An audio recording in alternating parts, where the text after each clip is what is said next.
وہ کیس جو میں آج لکھ کے دیتا ہوں کسی عدالت میں جائے گا یہ باہر پھینک دیں گے, کیس ہی کوئی نہیں ہے.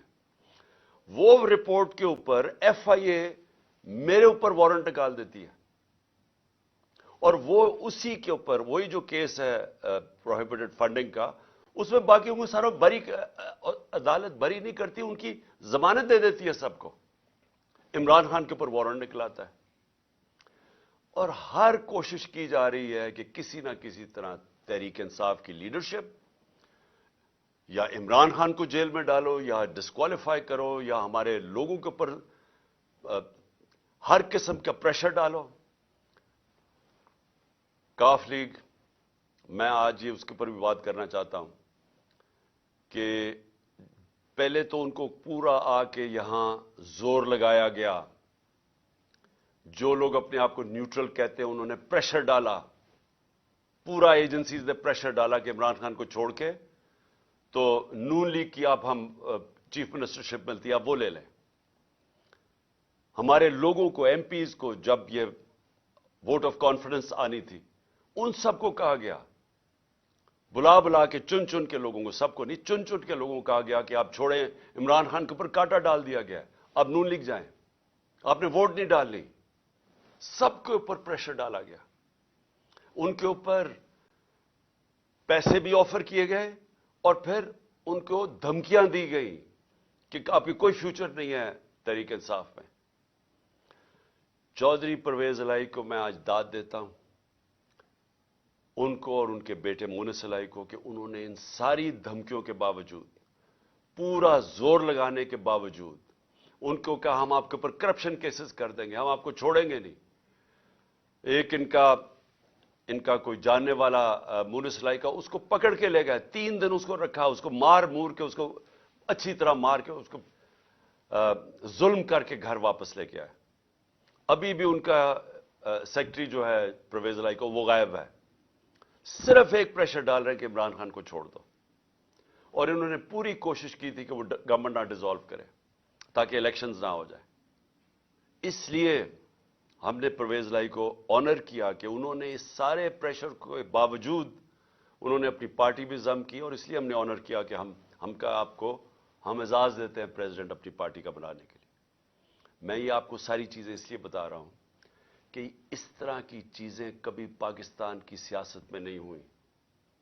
یہ جو ظلم, یہ جو تشدد, جھوٹی ایف آئی آرز, اور یہ اس طرح کا الیکشن کمیشن, ایسا الیکشن کمیشن کبھی پاکستان میں نہیں آیا.